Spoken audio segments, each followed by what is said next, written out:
That might be a bit. Right, unfortunately, people, I haven't got my microphone, so I'm going to have to stand really close.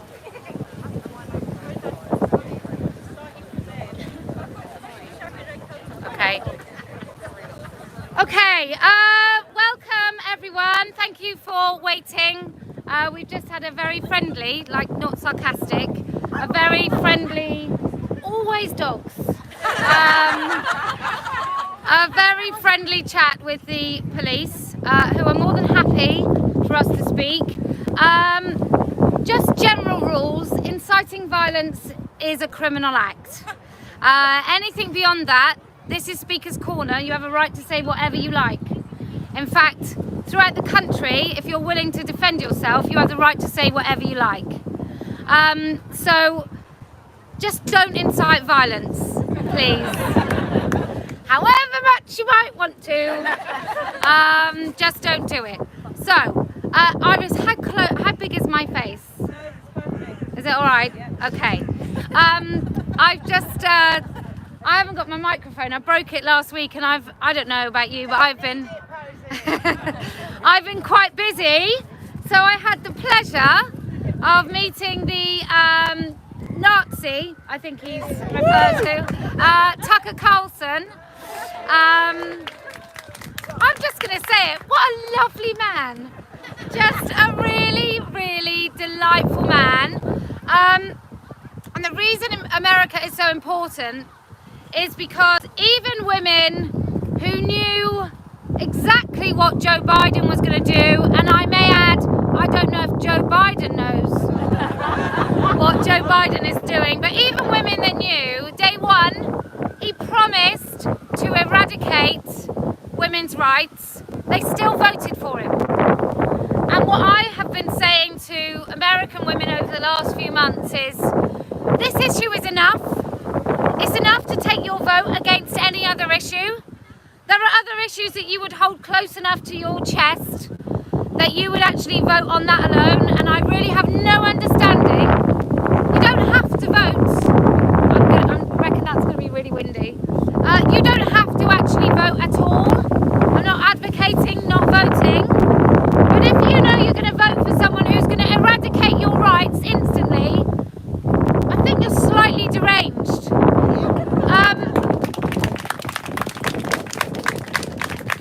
A lot of people were talking about Trump being racist. Now, the merit of that argument I'm not going to go into, but let's just say that he was. And let's just say that you felt that was a strong enough reason not to vote for him. That's a good enough reason, right? So why wouldn't misogyny, sexism and the erasure of women be enough not to vote for someone else? It doesn't make any sense. So, America is the birthplace of this absolute, what's a word without swearing? Absolute garbage. It is the birthplace of it. It is the propagator of it. It is the place that controls how we speak online. And so it is the place that needs to be conquered. Quite ironically, we kind of need another conqueror to go over to the States and stop this nonsense. And unfortunately, too many American women are too worried about who they stand next to and who they ally with. And that really does need to change. So American women, get your big girl pants on, as we say over here, and sort yourselves out. The landscape of the UK is much different. We've got a Prime Minister that finally put his very large big girl pants on and said something about women's rights. Finally, the man that knows who to impregnate actually knows who a woman is. Who knew? Him all along, I suspect. And now we've got Savage Javid coming out. He's going to be talking more and more. Now, make no mistake. Every single person that comes here, every single person that watches, every single person that's ever spoken up about any of these issues, shared an article, contributed to a crowdfund, of which there are far too many, contributed to leaflets, signing something, whatever it is you've done, you have created an environment in which even little dogs feel they can speak out. Without this grassroots activism, I'm not talking about necessarily the more polite, true trans kind, but without this grassroots activism, Boris Johnson's not speaking up, Sajid Javid's not speaking up, none of it's happening. My friend Venice is coming today, and it was her idea, and my profile apparently, that meant we did a talk quite some time ago in the House of Lords called First Do No Harm. At that talk, people in that room got together so that medics could go and talk to people in government. And without that, I don't know how much longer it would have happened.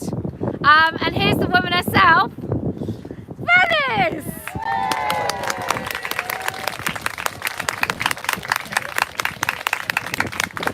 And so, because of Venice, it was her that it was her status in the world that meant that I could go and speak in places that I never imagined. I never imagined that we could go and talk and access the House of Lords. It just wasn't even on my radar. Are people saying they can't hear? No, I'm keeping an eye to make sure. So, because of all these little bits of activism, the billboard inspired Kira Bell.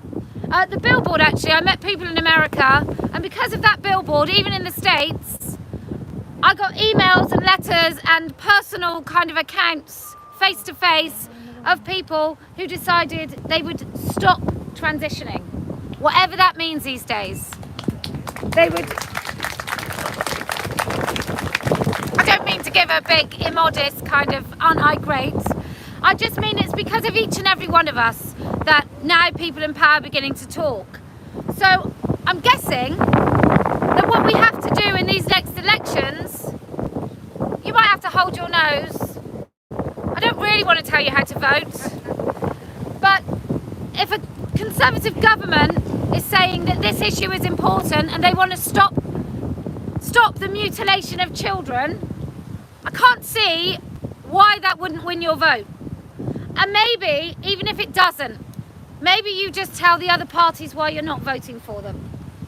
Maybe you just say, I can't quite bring myself to,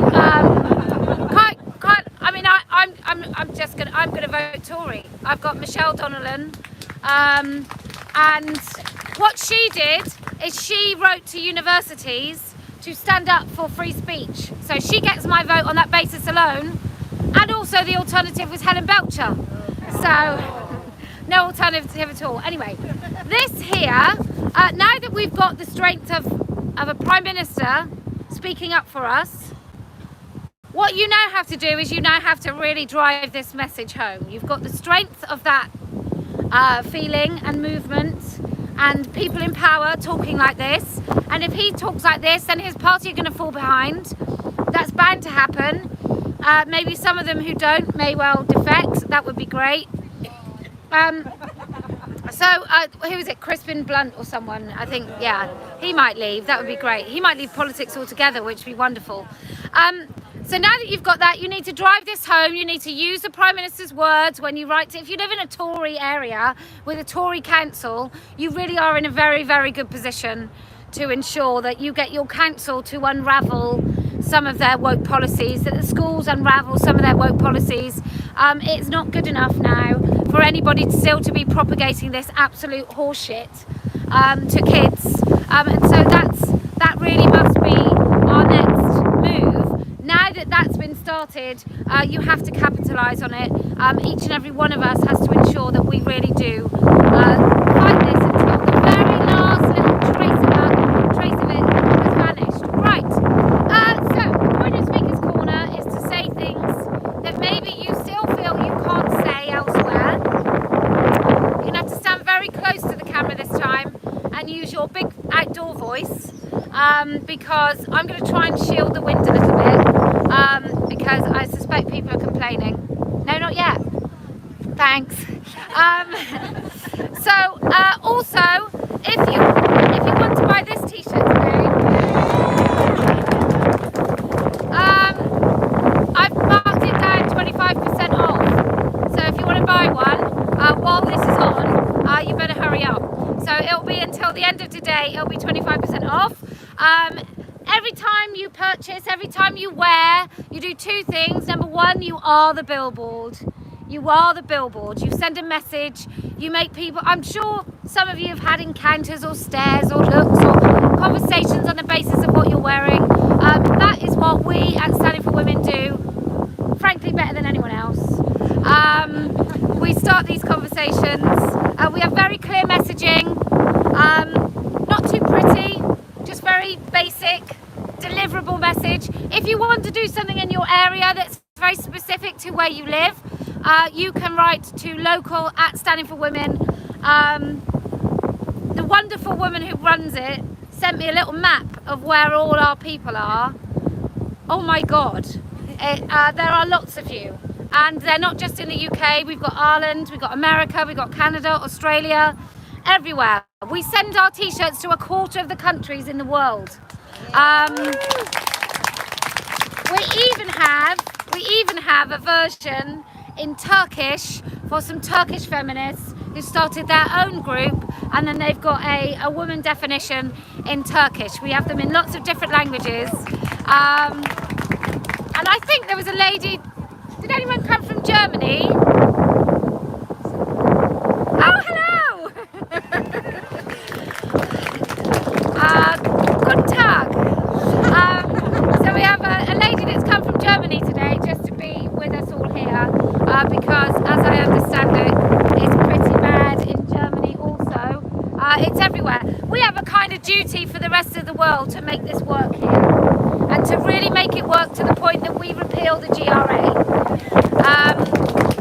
And then we can inspire women across the globe to actually do the same in their own countries. So come up, if you've got something to say, make sure you use a big voice. Anyone is welcome to say whatever they want. This is Speaker's Corner. This is our part of Speaker's Corner. Ladies first, a bit like the Titanic, and men freezing water afterwards. Okay, so would anybody like to speak? Yes.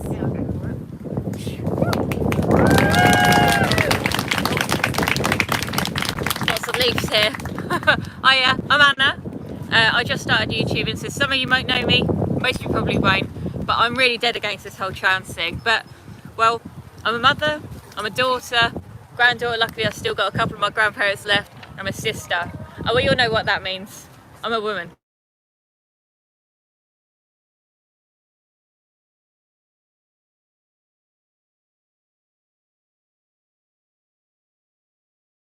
It's become very, very insulting. So, most of these men who identify as women are fetishists. They fetishise womanhood. They fetishise every ounce of us, to the point that they even bogart the term female. It's ridiculous, and I've had enough. Like, we all have had enough of it. What really, really terrifies me though, as a mother, is I've got a 2-year-old daughter, right? She's hilarious. She's wonderful, and everything I do is for her. And this is why I'm here today. It's for my daughter, and to protect her rights and our children's rights and your rights going on, because it's needed. It's crazy it's got to this point. I'd really like to be doing something else. I'm sure everyone here would rather be doing something else than have to go back 100 years to fight for women's rights. It's crazy. What a world are we living in? So, the corruption of children, we don't have to look that far. Jazz Jennings, for example, in America. We know what's been done to that boy. From nappy age, he was groomed, he was abused, and now he is a defunct man who looks like a 14-year-old boy with long hair. And a bit ironic coming from someone who is overweight. He piled it on so quickly because he's on estrogen. He's had his penis inverted, and it's celebrated. Why is this celebrated? Why are these mainstream media parading this poor kid round? Because he basically is. He's never going to grow up to be an adult. He was stunted from 11 years old, for God's sake. There's no development for him. There's nowhere for him to go. And yet this is celebrated? What kind of world? Ridiculous. Now, what really, this one doesn't get spoken about nearly as much, and I want to speak about her today. because she actually isn't here anymore. Her name was Kellie Martinez. From 14, she was groomed, she was mutilated, she was put on testosterone, she was taken away from her family home because ideologues, her schools, the authorities, I believe in California, told her she was a boy. And in the end, it caused her so much pain. Her mum said this, that the little girl, because that's what she was, she laid down basically on an active train line and threw her hands in the air and waited for a train to take her. Her mum couldn't even identify her body because this girl was put on testosterone. But you know, stunning and brave, that's okay. No girl could be a boy, no boy could be a girl, and it's disgusting. And I feel so much that this is going to only get worse unless we put a stop to it. It's ridiculous, sorry, it's just too much. It's just too much, and this was backed up. All of this backed up by the establishment. Her mother was at the hospital when she tried to take her life before, and the head teacher came in and it's just like, it's your fault because you didn't validate her gender identity. Well, fuck you, quite honestly, fuck you. That's her mother.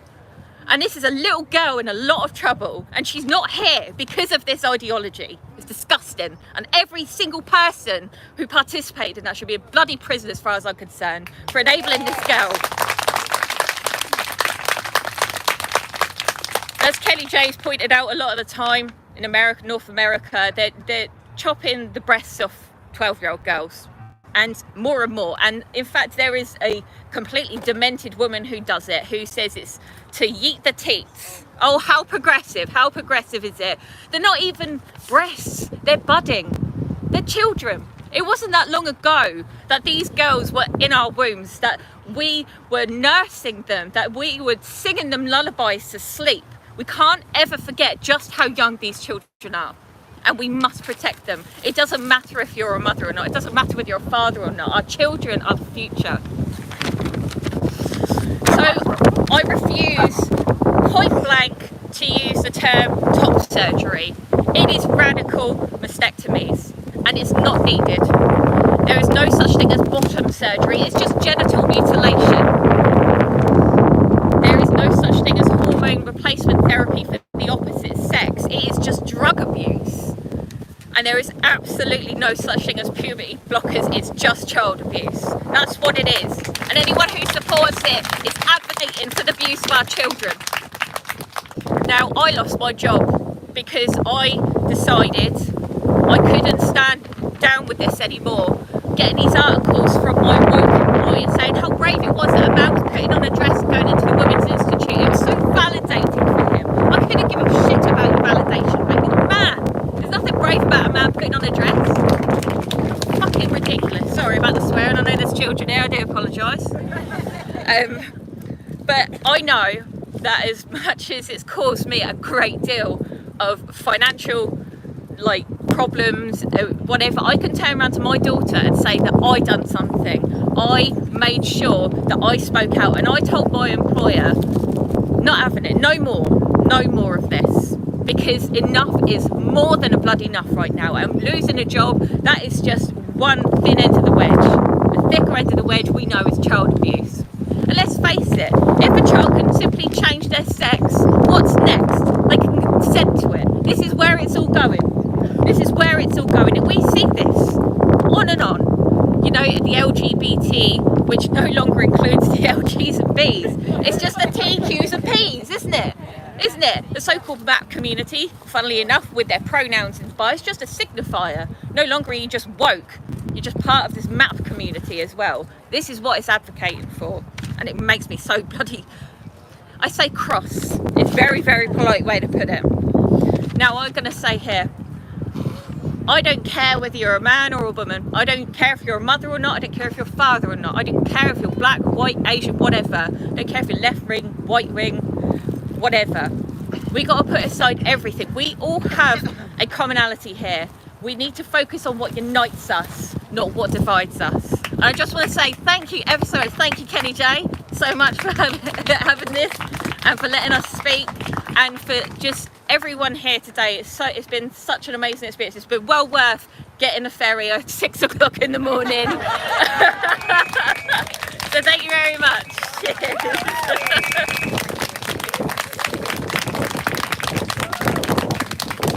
I like the idea that people are, I think I've made it too talk for me now. I love the idea that people are travelling. It really is. Thank you so much for doing that. Next. Come on then. Stay there a minute, Jan. Well, you have to be quite close. Okay. Let's take my hat off. I don't need it.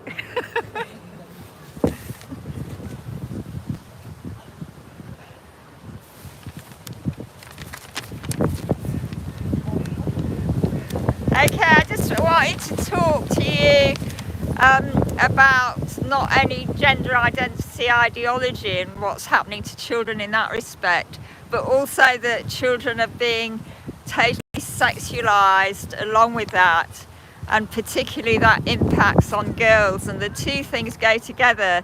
I was in Bristol last week and I was really shocked to find out about this show which was called the Family Sex Show. Have you all heard about it? Absolutely. And the content of the show was starting with children of 5 years old, that they should be taken to this show by their parents and watch these naked pseudo acts of sexual encounters, including lesbian, gay and heterosexual sex. And there was a BBC article on it, which some of you may have read, which sort of said that supported this family sex show, and which sort of said, oh, it was finally taken down and closed down because it was because of fear of attack and abuse. That isn't why it was closed down. It was closed down because Bristol Council finally acted and stopped it because it was against their safeguarding guidelines from social services. That's why it was closed down, because it wasn't anything to do with them being attacked. It was to do with the absolute breaking of any safeguarding for children. And we should also, I think, complain to the BBC about this, because the BBC is also promoting more sexual grooming of children alongside gender identity ideology.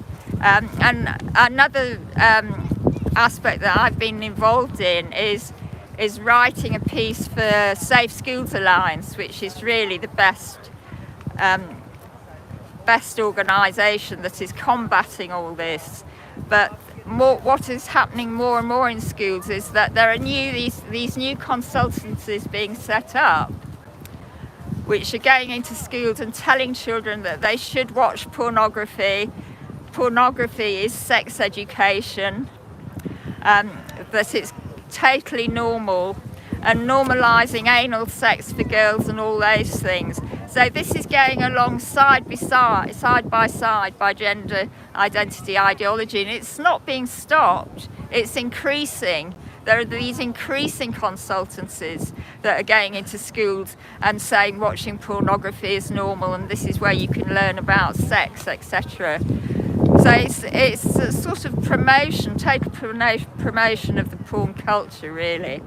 And in terms of the Department for Health, for Education, it is so far not yet moving in the direction that we want to move in. It's not like the Sajid Javid and the Health Secretary. So there's a huge need to get onto and target the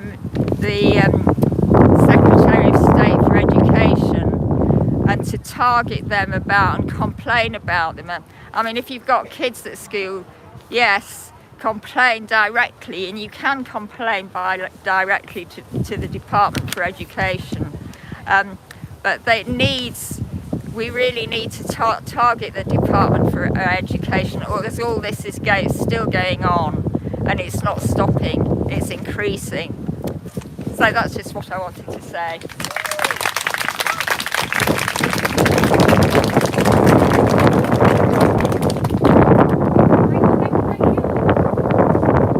Jan? Can you go after? Yeah, thank you. So I might have to adjust the height.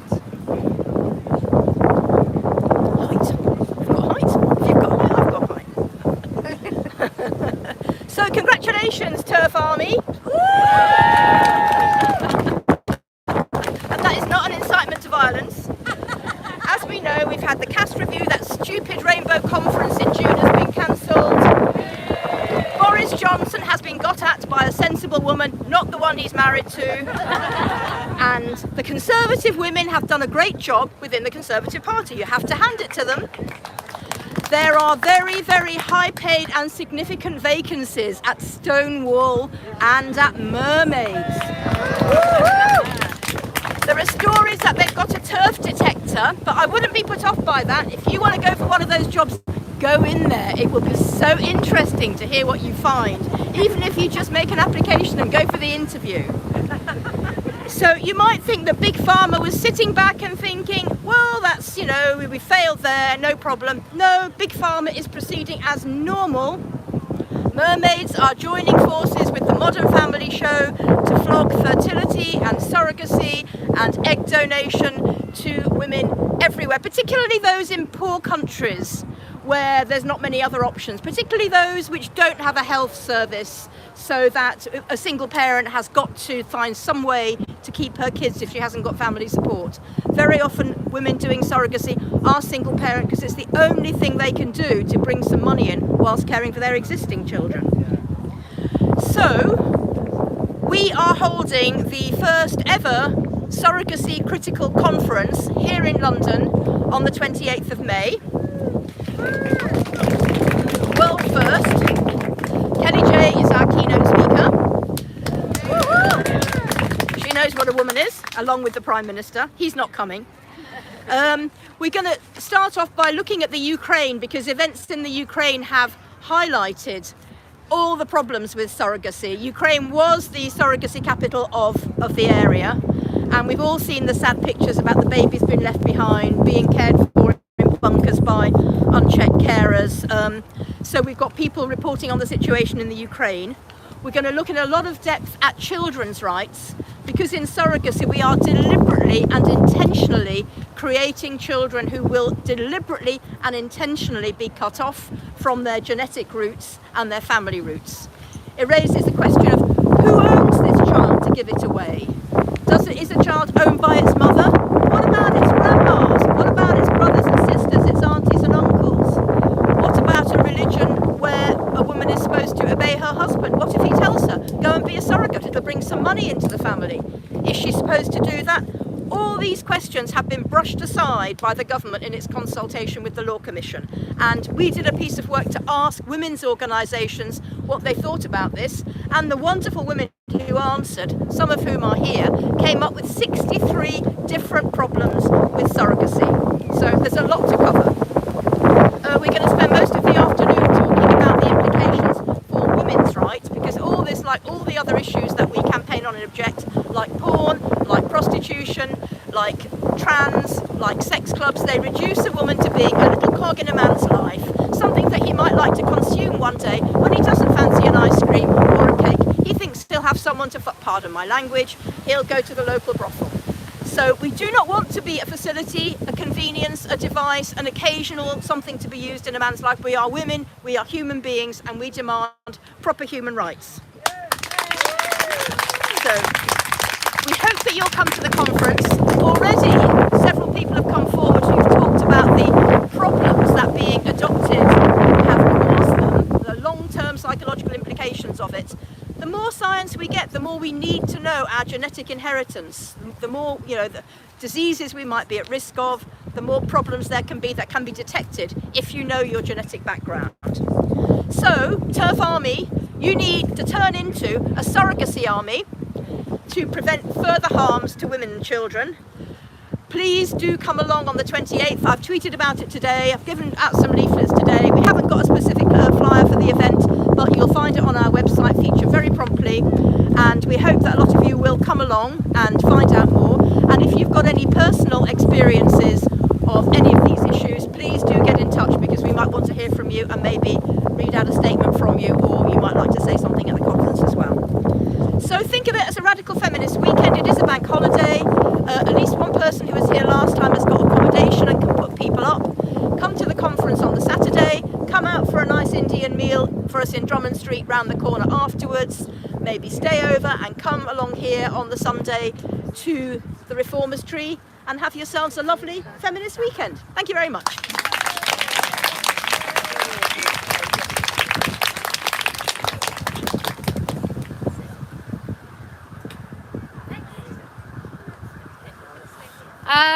I was going to do a still and say sometimes it's nice to say what your name is and where you come from, but it's entirely up to you.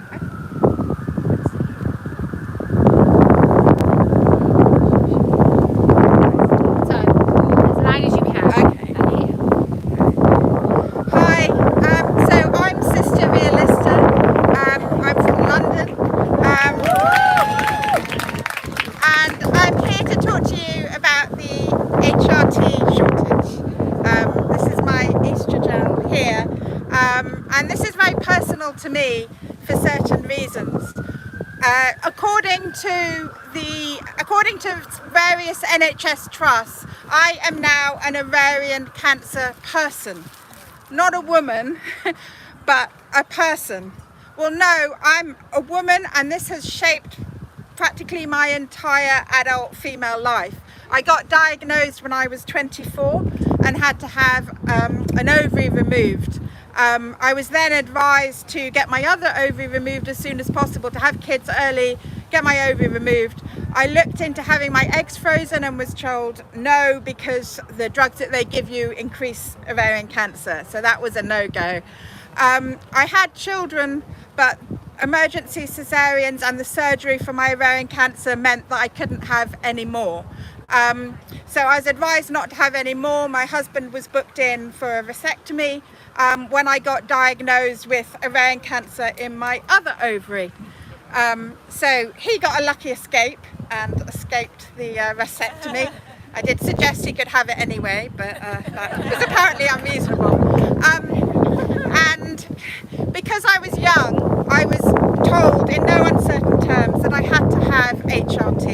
So I was given estrogel and some progesterone, and was told that because I was under 45, I was twice to nearly 3 times as likely to die of any cause, than any other woman. And so this was vital, it was life-saving, and has made a big difference. And of course, lots of women who go through it naturally, it's also, it's a vital medical treatment for a physical condition.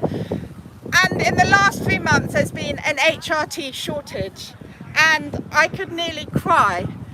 Because I've been to my pharmacist, and in fact I have cried. I've been to my pharmacist and there's been none, and lots of women don't have their HRT. They're suffering emotionally and physically, and I was absolutely furious one day when I saw a tweet from a trans-identifying man saying, oh, I can't get my script, my NHS script filled for estrogel, and I bet it's all the TERF's fault, and that they're doing this deliberately to stop us from getting our estrogen.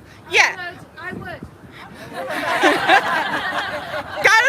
Yeah, but let me get mine first, please. I am in middle age, I guess, reluctantly, but I have spent my life having men, catcall, invade my space, diminish me at work. I thought when I got to this age, I was done with that bullshit. But now, instead of just invading our single-sex spaces, and this is going to sound wrong, but they're invading my internal space as well by taking the drug that I need. So stay away from our single-sex spaces. Stay away from our single-sex hormones. And, you can go on about being kind, but this is a health crisis for us. And when the BBC investigated it this week on Woman's Hour, they didn't talk about the number of men who are using estrogen and cross-sex hormones. Now, okay, comparatively, they're a small number, but each one uses 2 to 3 times more than me or any other woman who's on it.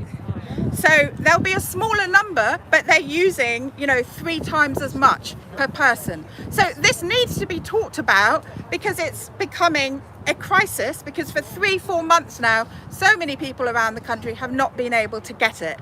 And they can say be kind, but about this and about everything, I think I'm done with being kind. And if I don't get my estrogen, then I definitely won't be being kind.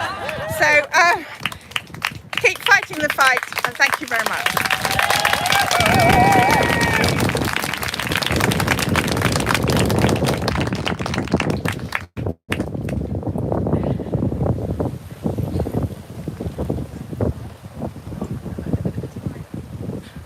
Right, we've got somebody else speaking now.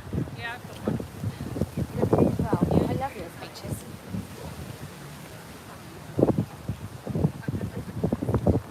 Okay. I think so, yeah. Yeah. Right, so normally we're not allowed banners at Speaker's Corner, so these are going to be held up for a little bit. And then they're going to have to be taken down. I'm just going to make sure that we get them. Oh, is that way up? Yes, please, thank you. Oh, is that the right way up? Yes. Right.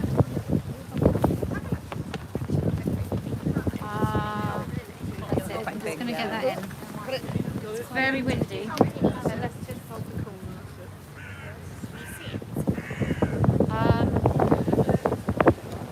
Would you like to read out what they say? Yeah, of course I will. Yeah, I've got it in the speech.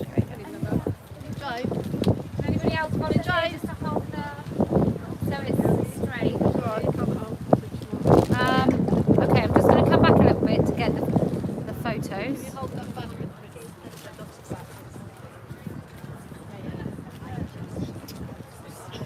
I'm just going to video. I'm just going to go closer on the. Sorry.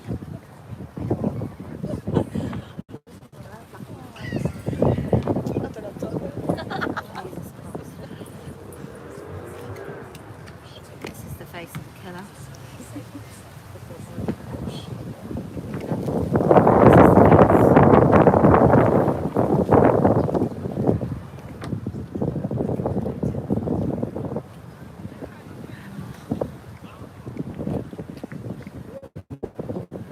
You stand quite near the camera, and I can get them. You see me okay? Yeah, that's great. You don't need to duck. Okay. This is my friend Kellie Marie Gillard. 7 years ago yesterday, we were sat in my living room with our friend Nadine. I'm so sorry. It's okay. Just a moment. We can't hear. Can everyone be really quiet, please? Thank you. Okay. Yeah. This is my friend Kellie Marie Gillard. 7 years ago yesterday, we were sat in my living room with our friend Nadine, listening to Blur and discussing our lives. It was impossible to be sad around Kellie. She loved singing at the top of her voice, and she was always smiling. She'd curled her head that day, the cold weather was waning, and she wore a white crop top and white trousers. She hadn't long got her car back on the road, aside from an unfortunate clumping incident outside our then place of work, and she had started making plans for the summer. The following day, Kellie was dead. She was 25 and had suffered a horrific brainstem injury at some point throughout the night, literally at the hands of her on and off boyfriend, James Tobin, a pathetic scumbag with a history of violent behaviour towards Kellie, other women and men, stemming back to the age of 14. Only James knows what happened that night. He told copious lies in order to deflect the blame from himself, including spending 24 months attempting to gaslight her family and the police into believing that she had killed herself, even though they always knew this to be untrue and detectives were secretly collecting evidence throughout. Kellie loved life, and his slanderous claims about her caused even more hurt to her already devastated family. The attempted evasion of guilt dragged on for a long time, and the police resorted to bugging his father's house, where James lived and Kellie was fatally. Women be expected to live amongst explicitly present dangers as this. There is so much justice left to be served. According to the Office of National Statistics, a crime survey for England and Wales, year end in March 2020, was approximately 1.6 million women have experienced domestic abuse in the last year, and in 74% of domestic abuse related crimes, the victim was female. During Kellie and James's relationship, I personally saw injuries such as black eyes, heavy bruising to her cheeks, a bite mark to her face, and countless bruises all over her body. Due to his last-minute change of plea, which he only did to get 1/3 off his sentence, he was never able to say these things in court. We had conversations about James Tobin's violent behaviour all the way up until the night before she died. The abuse was undeniable. There were so many current and historic injuries to Kellie's body that she was sent to the forensic pathologist and could not be laid to rest until the 3rd of July 2015, 10 weeks after she was killed. I would ask everyone to observe a minute's silence in memory of Kellie, but she was never one for quiet. So instead, I ask that you share her story, because we cannot let this go. We cannot let this subhuman monster back into society to cause destruction, harm, and death to someone else's daughter, because that's what will happen. We cannot let this woman be forgotten while he carries on with his life. He will only be 30 years old. This is not justice. It's 7 years of value of a woman's life that we are willing to accept. James Tobin could be out in the streets in 2024, 2 years' time from now, and I think I speak for us all when I say that's a horrifying thought. Kellie Marie Gillard went on to save 6 lives by donating her organs in a last act of kindness, for which she received the Order of St. John's Award. It's been 7 years to this day that she lost her life to a prolonged campaign of domestic violence, and 7 years the world has been colder. I'm forever sad that you're no longer here, but I'm sadder still for those who never had the joy of knowing you. Thank you. Thank you very much, everybody. Thank you. Thank you very, very much. Oh gosh. Okay. I think I have to do some of that HRT stuff that they brought. Thank you very much. Yeah. Okay. Thank you. Okay, so I guess that I don't even know what to say after that. Thank you very much for talking about your friend. Now that we're all awakened as women, as how deeply misogynist this nation, world, universe happens to be, now that we're awake to it, we don't really have any choice but to go and continue in all to continue in all aspects of the assault on women's rights. I do feel the GRA is one of the first hurdles we need to smash, and I use that purposefully. It does need completely smashing, annihilating, obliterating. It needs to be a source of embarrassment for every single politician who pushed it through. Because the only purpose of the GRA is to allow people to lie with the protection of the police. That's it. There is no other reason. Why would a man who calls himself a woman need to be recognised legally as a woman? For what purpose? Aside from being able to use women's spaces and have an interlope into our rights. That's it. So Standing for Women over the next few months is going to be speaking to a variety of people that can help us with dismantling this legislation, and so that is our next goal. If you want to contribute to that, you have to do stuff like this. Not flash yourself. Buy t-shirts. I mean, if flashing helps, I'd say go for it. But you have to, that's what we're going to be doing. If you have any expertise in that field, please can you let me know at info@Standing for Women. Put something in the subject. As I'm sure you appreciate, I get so many emails. The funniest are from men who like to pages and pages of how I could do this better. And I don't even need to read who it's from, or the title or anything. As soon as I see something that's like more than 3 paragraphs and it doesn't start with a personal story, I know it's a man who's going to say, if you just did, and I think you could just do, and I don't know, I think I'm doing pretty well.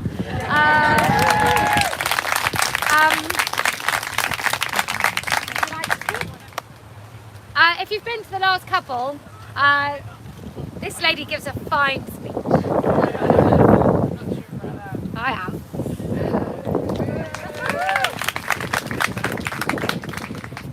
Hi, my name's Isla Mack.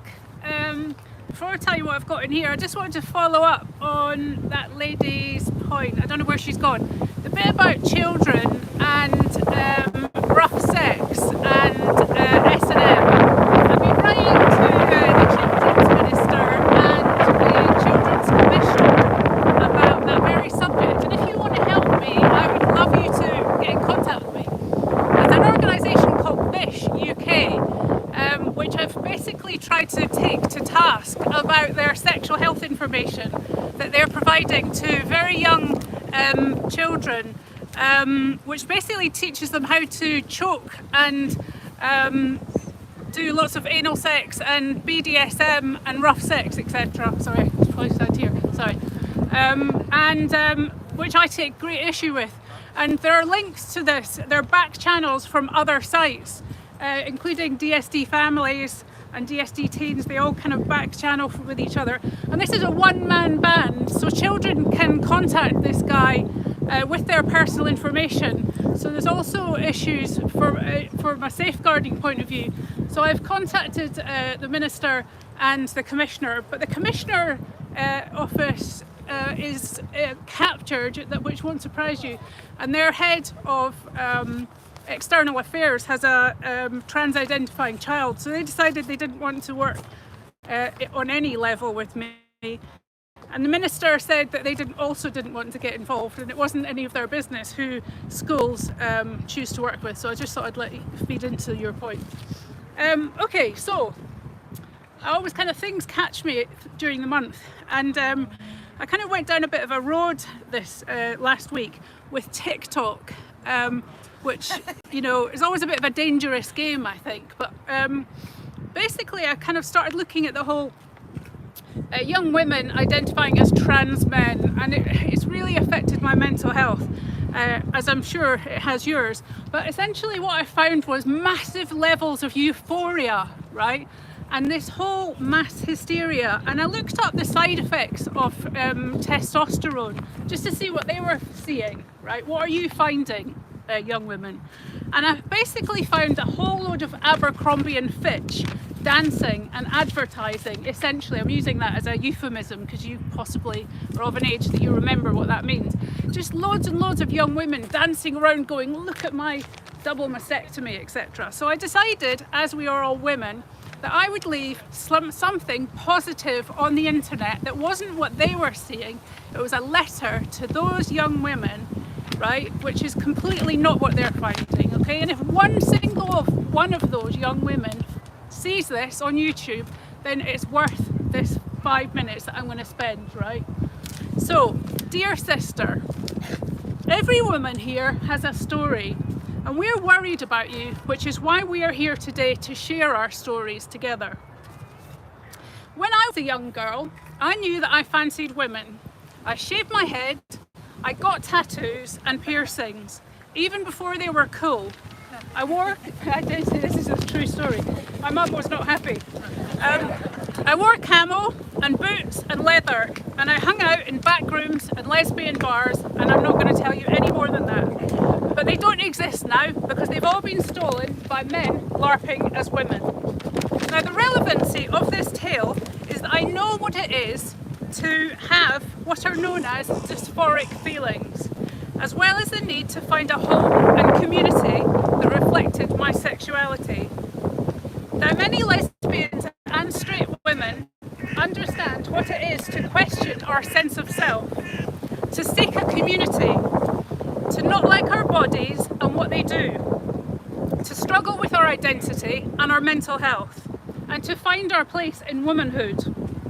But now there's a new religion in town, scooping up the young questioning women, many of whom may be lesbian, some abused, some autistic, like some of us. So I wanted to leave you a message on the internet, the new message in a bottle, and I hope that it finds you. I recognise you in some of your struggles. I know loneliness, and I know looking for a home and a family. So when people say that they will call you he to be kind because they want to be seen as not transphobic and respectful, what I hear is that they are okay ratifying a system that might kill you. With you maybe dying young, like the doped athletes who took similar drugs to you. When they say they will call you him, what I hear is that it's okay for you to have coronary heart disease and a higher risk of stroke and thick red blood cells and dementia from early menopause. When they say they'll call you they, what I hear is they're okay with you having endometriosis and pelvic and bowel adhesions or pancreatitis. When I see you stand with megaphones showing your double mastectomy scars, I cry for you because you are lost, you are struggling. The violence committed against your fragile body and soul. When they praise your facial hair, what I hear them say is that your atrophied uterus and your pain after sex and constant bleeding doesn't matter. I don't want you to have a colostomy bag, be incontinent, and to have a recto-vaginal fistula. This is devastating stuff, and this is not what you're finding on TikTok.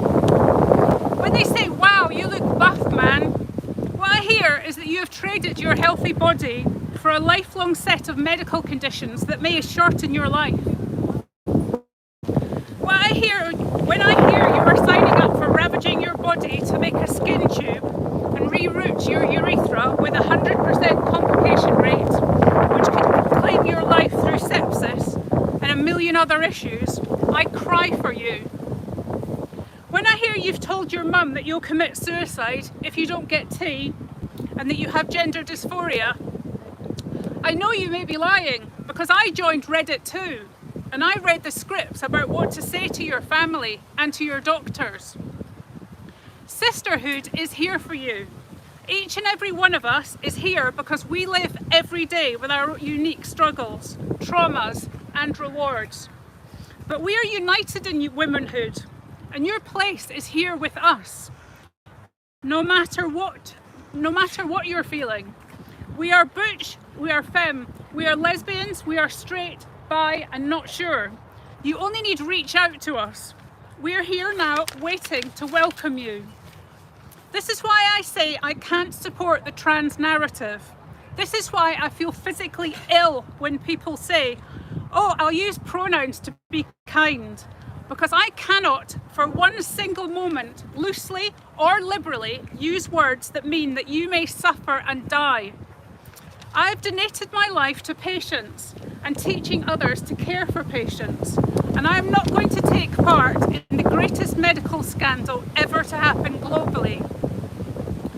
So I'm stripping back TikTok, YouTube, Packers and OnlyFans, and I've no need for big explanations or papers because we have legions of damaged, regretful young people saying, what the hell have I done? Help me. And because I do care for you, and I want you to know solidarity, I will continue to preach on your behalf for the greater good of your health, even if you can't quite see it yet. And I hope that this message finds you, and that you know that all of us is here today because we are standing for women. Thank you very much.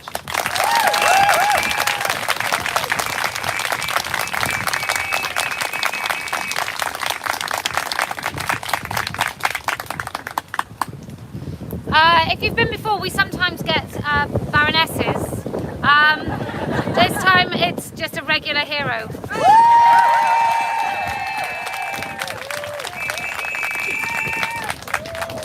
Hello!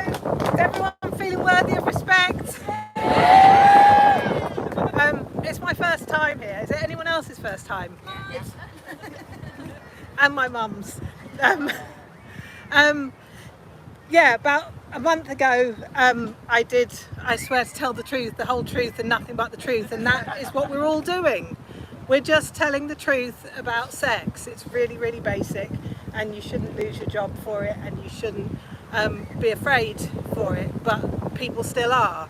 And so, yeah, I said I would tell the truth, the whole truth and nothing but the truth, and I was cross-examined on my tweets of 3 years ago, which is really weird. You know, you have to go back through what you said 3 years ago, and do you still feel proud of it? And actually I do. And one of the first things I did was I bought t-shirts, a bit smaller than this one. No, it's not your fault, it's my fault, lockdown. And there was a picture of me on Twitter wearing the t-shirt, and I tweeted, in fact the very first tweet I did about this, even which wasn't in the Tribunal, was about Bish. That was almost the first tweet that I did about this issue, about sex education. Sorry, it was about Bish, it was about that sex education thing. But then I tweeted about the Gender Recognition Act, and I tweeted this really dry set of 4 tweets saying the government is doing a consultation, the government is doing a consultation, you should take part in it. And I tweeted this booklet that Fair Play for Women had done, and they were the most dry, careful tweets ever, and no one paid any attention to them. And it was only later when I tweeted about Pips Bunce, this man who goes to work at the Credit Suisse Bank in a dress on a Friday, that things kicked off. But actually the first tweets were about this Fair Play for Women brochure. And then 3 years later, they said they had noticed that I'd also brought the same brochure into work at the think tank where I worked, that was full of ideas and brochures and argument. You know, it wasn't the kind of place where you didn't bring in stuff. And they said, this booklet is transphobic. But this was the same booklet that I tweeted 3 years ago, and nobody had paid any attention. So they said that booklet from Fair Play for Women was transphobic. The t-shirt's transphobic. I tweeted really, really careful essay by Kathleen Stock. That was transphobic. You know, what I learned through that tribunal was whatever you do, it is transphobic. It doesn't matter how polite, how profane, how academic, how many footnotes you do, it's all transphobic. But there are reasons to do things in different ways. There are reasons to do things for different audiences, but none of it gets you away from the finger being pointed at you and you being said to be transphobic. And then when my ex-colleagues, the managers who'd done this, were called up on the stand to tell the whole truth themselves, they couldn't say why it was transphobic. They couldn't string the words together to explain why any of this was transphobic. And they looked like they were being asked to give evidence against the mafia. And that wasn't me. That's the people watching them to see whether they say the right thing, which they don't believe and don't understand, but they have been told this is transphobic, this is transphobic, this is transphobic. And so I'm waiting for the judgment on my tribunal. I've already got the first bit, which shows that everyone here is worthy of respect in a democratic society. You all have rights at work.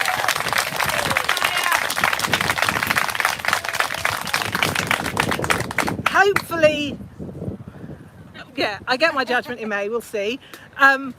We have to get people to be able to use their rights at work. It's no good having the rights, they have to be able to use them. And in every sector, so I've set up Sex Matters, which is an organisation that is focused on making this safe for work. It's great to meet under trees, it's great to be on the internet, but we have to be able to talk about this at work, particularly if our work involves vulnerable people, children, data, anything where sex matters. It has to be safe for work for people to talk about this. That's what we're focused on. And so, like the women's sector, the Equality and Human Rights Commission came out with guidance on single-sex services thanks to the pressure that we all have been putting on them for the past 3 years. And then one little bit of the women's sector said, that's terrible, how dare they do it, it's transphobic. Another little bit, a few tiny brave people said, that's great, we need to put that into legislation. And the vast majority of leaders in the women's sector are unable to say anything because they're afraid, for good reason. And that's the same in every sector, in teaching, in law, in social work. And we have to be able to move those people in the middle to the point where they can speak, where they can say what is true, what they know to be true, without being afraid for their jobs. So that's what I'm focused on. If you want to join Sex Matters, add yourself to our mailing list, use our resources at work. That's what we're going to be focused on. I think Standing for Women is great. There are ways to do this through the political system. There are ways to do this through social media. There's ways to do it through your local community, and we're focused on work. Thank you. Thank you.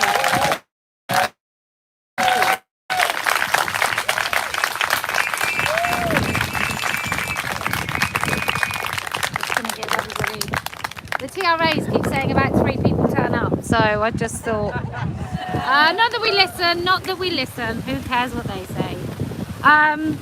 That brings me on to a point, I'll come to you in a moment.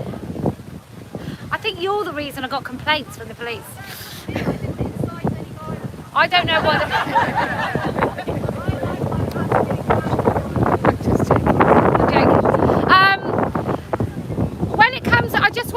I just want to focus your minds when it comes to fighting this. I ask this of people all the time.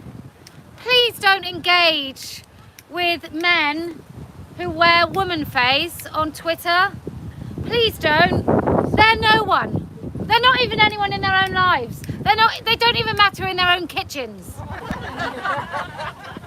They don't change anything.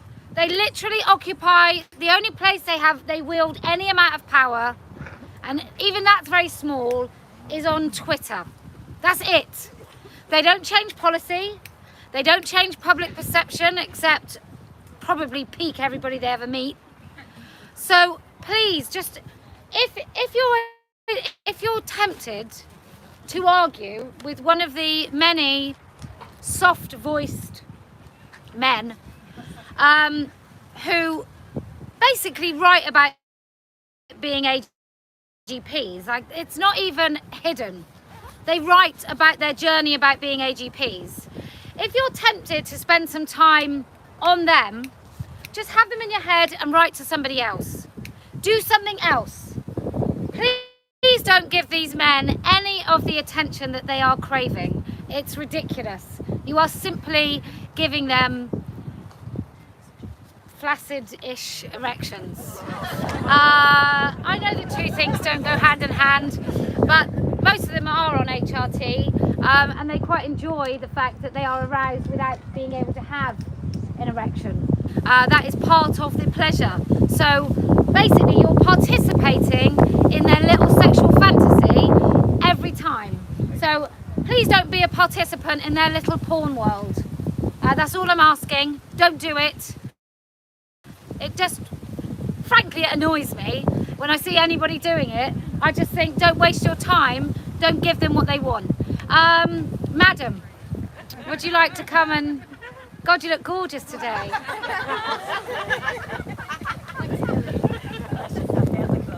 Thanks, Kellie-Jay. Anyway, having said all that, last time I spoke, there was a complaint about me bending over with a sign, so I just thought I'd do it again.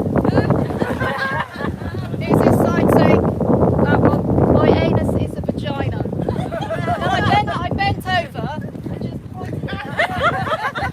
I'm just doing it again. I don't know why you complain about that. It's art. Anyone can see that. I just thought I'd keep you updated about my book. I don't know if you remember last time. Yeah, got it actually.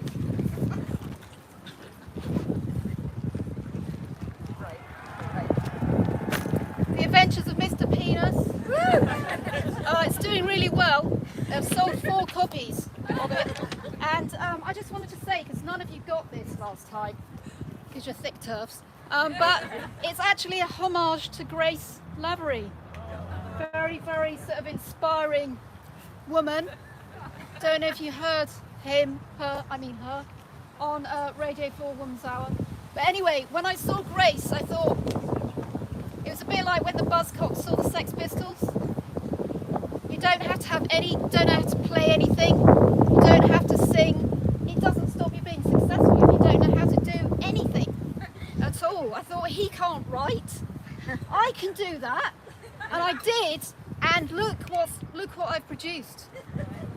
And yeah, and I can sign copies after. Sign copies. Anyway, when I said to my trans women friends that I'm coming, that Kellie-Jay's allowed me to speak, finally I knew she would, in the end, you know, come round to us. She's such a trooper. That they said, look, Tony, that's my name, short for Antonia. Hi.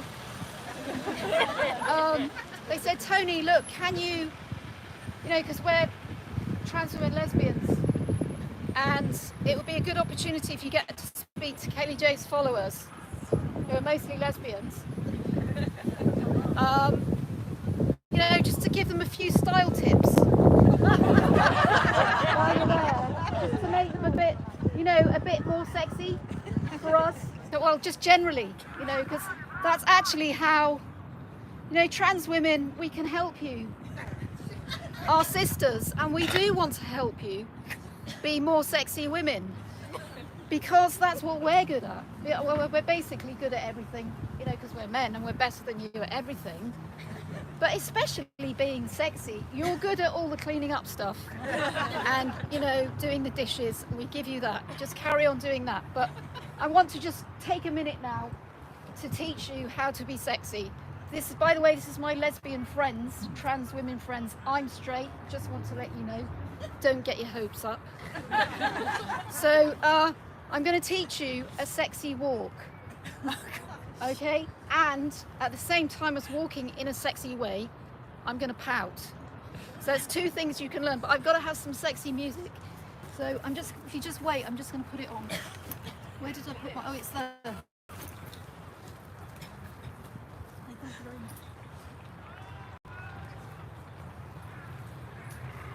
much. So sorry, just talk amongst yourselves. I'm going to take seconds to put it on. It's not as long as last time. Just make sure it's at full volume.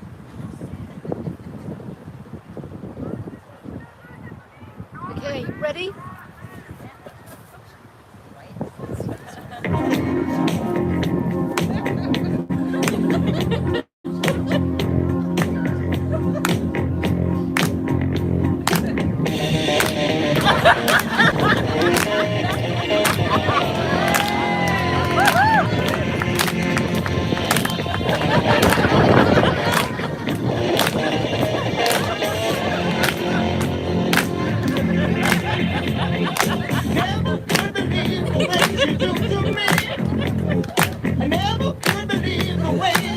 I'm going to go round in a circle of 8 now.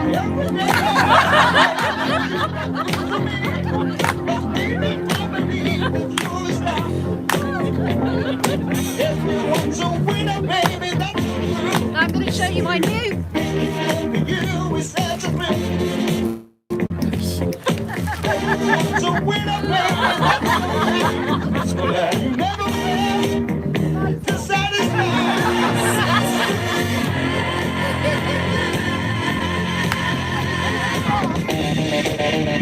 Lights up.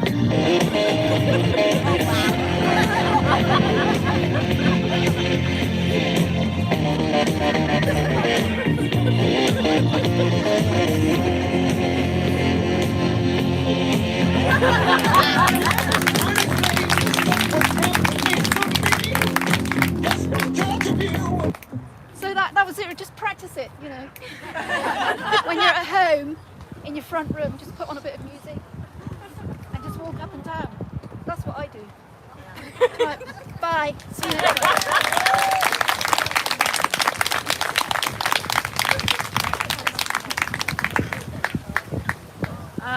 there are many times that I remain speechless.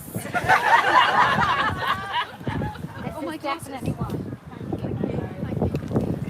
Well done, Monroe. Well, I assume it was Monroe. Yes. If you come and stand right there, perfect there. Yeah. Where's the X marks the spot? Double X marks 2 spots. I'm actually really pleased to be here because I've been watching this and I've come up from the Forest of Dean. It's taken me a couple of days and I'll probably take a couple of days to recover. But I'm actually going to talk about revisionism because I'm not a Marxist and I've only heard about revisionism from Marx. And I'm not that interested, but I think we've all been suffering from revisionism, so I've looked it up a bit, and it means to revise or to review, and a lot of things came up for me: revision, refute, reconsider, reiterate, revalue, reinstate. And we are at the reformers' tree. And we refute the revised definition of woman. We write our own histories and refute historical erasure of women and lesbians. I'm going to give you some examples. Number 1, transing the dead. Joan of Arc, Anne Lister, Stormy Delivery, lesbian, not queer. Number 2, reversals. I always think of Mary Daly when I think of reversals. Where male crimes are recorded as women's crimes. Sound familiar? Number 3, this is a much bigger topic, and it's because it's not just about individual women who are being transed out of herstory. These are mass movements of women that have been completely erased and lost. Hands up who's heard of Greenham Common Women's Peace Camp? Well, you know, I mean, I've got the right company here then, haven't I? But a hell of a lot of women haven't heard of it, and I'm going to just tell you a bit more about Greenham because I've got quite involved in getting Greenham Common Women's Peace Camp back into the storybooks. An awful lot of young women don't know about it, particularly young activists, so there's a bit of a summary here. It started off in 1981 when about 40 women, some kids and about 4 men walked from Cardiff to Greenham Common, which was an enclosed common that had been temporarily enclosed for the Second World War for the RAF. And there was a NATO agreement to house nuclear cruise warheads at Greenham Common, and the women got there was quite a reception, and they stayed. They had no idea they were going to stay, and for a few months it was a mixed camp with some men there, and more women got involved and thought, actually, this is going to be much easier if we make it a women-only camp. I actually went to a meeting where we voted to ask the men to leave, and that was a commitment to me to carry on, and women need to hold this space. So for actually over 16 years, we women were camping illegally on the common. We saw the missiles arrive, we saw the missiles leave, we were being evicted 3 times a day sometimes. They had a full-time team of bailiffs who were much more violent than the police. The police protected them. We know the police aren't here to protect us. The police protect property. That's what they were set up for. So yeah, we were cutting down the fence, we were breaking the bylaws, we were destroying planes. Thousands of women were arrested. They came for a weekend. They never went home again. You know, we recruited fucking loads of dykes there, and so many women have never heard of it. And when there are being academics writing about it now, do you know what? They don't call it women. They don't call it common women. They call it green and peace camps. You know, like we were common women. We were women from all ages. There were 15-year-olds living in tents doing their O-levels, living at camp. Some with their parents' agreement and some not with the parents' agreement. There was women of all ages, and it became an international movement, and we were creating women's communities living with consensus decision making, with stuffing envelopes, writing newsletters, lobbying. You know, it was just a massive protest movement, and it changed thousands and thousands of women's lives, and nobody has heard of it. So yeah, we argued a lot as well. We had great arguments.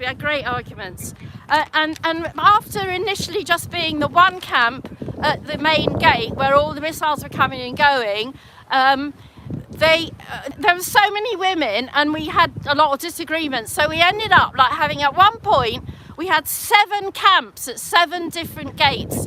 There was a 9-mile perimeter fence, and at one point there were 30,000 women came and held hands around this 9-mile perimeter fence and keened and wailed and shouted. And the next day, I mean, the press loved it. It was all very pretty, and we hung flowers on the fence. And the next day we did fuck off blockading, and they hated it. They hated it, and we were dirty lesbians squatting in the mud, and we were absolutely banned from everywhere in Newbury except the Empire Grill. And the Quakers were quite helpful as well, and actually there was like women from loads of different religious motivations, all religions and none. Yeah, there were actually quite a lot of nuns as well, you know. Yeah, Greenham women were everywhere. You didn't have to live at camp to be a Greenham woman, and it became very international, and a lot of the press came from all over the world as well. So there were thousands and thousands of arrests. Not many women ended up going to prison, but lots of women did. And that completely changed our fear of the police, fear of being arrested. And when we were up in court, I don't think anyone ever had a solicitor. We stood and defended ourselves. We spoke for ourselves. And this is just so empowering. This is real empowerment. For me, this is real empowerment. We didn't have crowdfunders for legal teams. We spoke for ourselves, and we demonstrated outside the courts. And all over the country, hundreds of Greenham women were appearing in their local courts because there were so many arrests that Reading Court and Newbury Court could not cope with the capacity of the number of the women that got arrested. So I'm going to sing you a song, a Greenham song, because I think this song is completely appropriate now, and it's only 4 lines. You don't have to sing it, but if you know it, join in. Women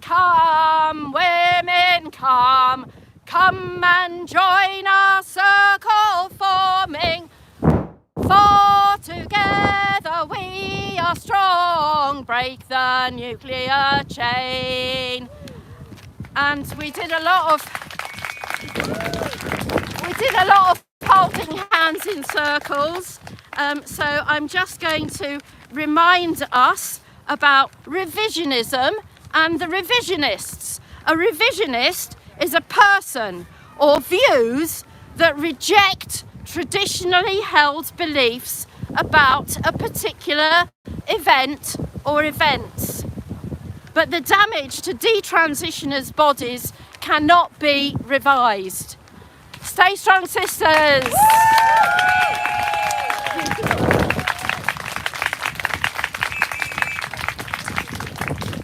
Okay, so we've been here about 2 hours, give or take. Did anyone have anything they wanted to say, or can we wrap up and go to the pub?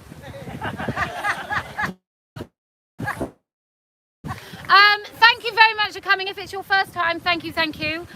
In May, it will be the last Sunday of May, and then the last Sunday of June. The last Sunday of June, it's going to be windy. We will stay and have a picnic in the park after. If the weather's going to be terrible, I might change my mind. I'm going to switch the camera off so I can tell you where we're all heading. Okay? Thank you!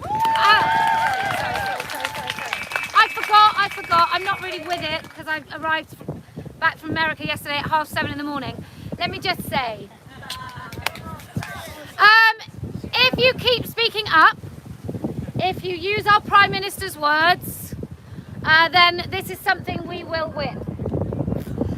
If you talk to anybody who will listen, if you peek your staff room, if you say no when you mean no, and you don't change your mind, if you stay strong and focused and use clear language, then we will win. And you know why else we're going to win? Because I never lose.